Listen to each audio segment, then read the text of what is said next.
Vamos resolver agora o exercício 5 da página 23, que é um exercício da FUVEST, que trata de uma barra de fazer musculação. Ele mostra o desenho da barra, apoiada em dois locais, o S1 e o S2, e indicando também onde a gente vai colocar as massinhas, né? Que são aquelas rodinhas que a gente pode colocar para fazer ginástica.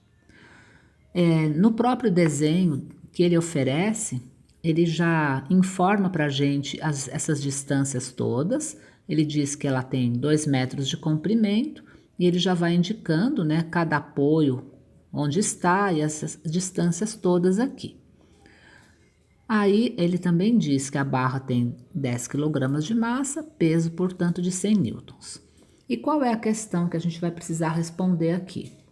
Ele quer saber qual é a maior massa que a gente deve colocar em um dos encaixes sem desequilibrar a barra. Então, a gente vai precisar descobrir essa parte aqui, ó. Qual é, então, esse peso e em seguida descobrir a massa correspondente. Nesse caso, desse exercício, a única informação de força que a gente tem é o peso da barra. Ele não fala nenhuma das normais quanto é, e ele quer que a gente descubra, então, o peso dessa rodinha.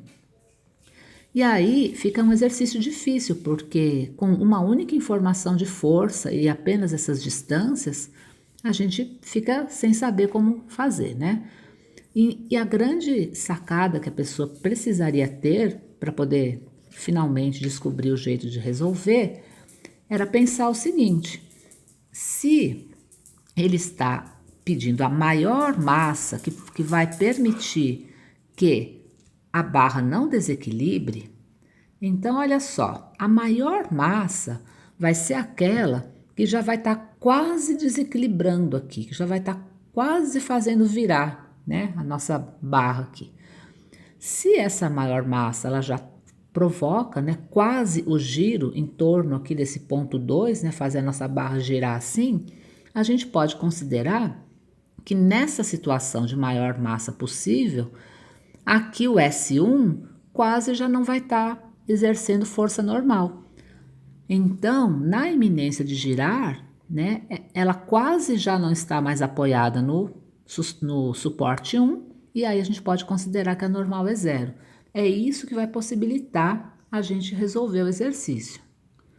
Então, uma vez que a pessoa tenha conseguido perceber isso, aí o exercício já fica tranquilo, porque ela vai lembrar que a somatória dos torques tem que ser 0, como a gente já veio fazendo das outras vezes, e calcular o torque de cada uma das forças.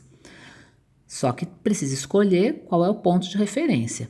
Como o suporte 1 já praticamente não é mesmo mais um suporte nesse momento, o suporte que vai sobrar é o 2, então a gente, em relação ao suporte 2, vai calcular o torque de cada força.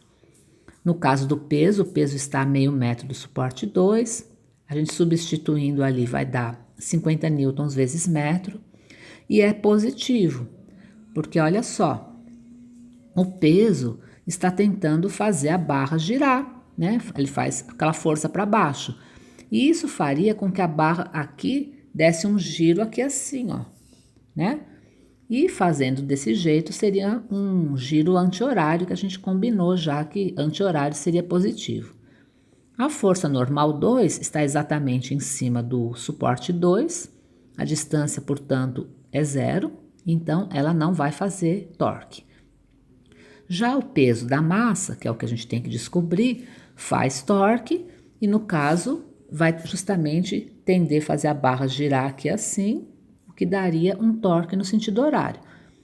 Aí a gente vai calcular e tem que tomar cuidado no caso desse peso M aqui da massa, que ele não está a meio metro do apoio, ele está um pouquinho mais perto, né? Porque o lugar de colocar a massa é um pouquinho mais para dentro.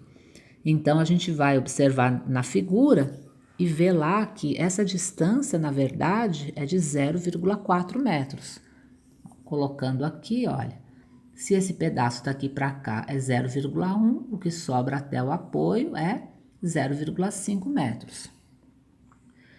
Então, mais uma vez, somando os torques, vai ficar como incógnita para a gente esse peso M da massa, que a gente descobre que vai dar 125 newtons.